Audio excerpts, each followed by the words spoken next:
What's up, guys? Today I'm going to show you, with way less production value because I'm by myself, how we can take our lid dropper and leave our air lines and all of our sensors connected and get it out and swung out of the way so that we can actually get in here and access some of the things that are back here that are tough to get to.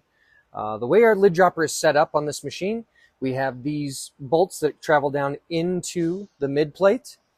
And then we have our lock nut on the bottom. Well, this 5/16 bolt that travels down through is actually what's holding the post here. So I can leave all those adjustment points. And if I just loosen up these three bolts,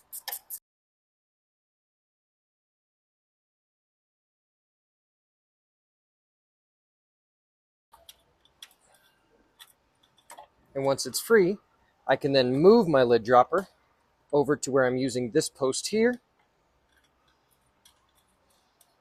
Screw this bolt in on this side.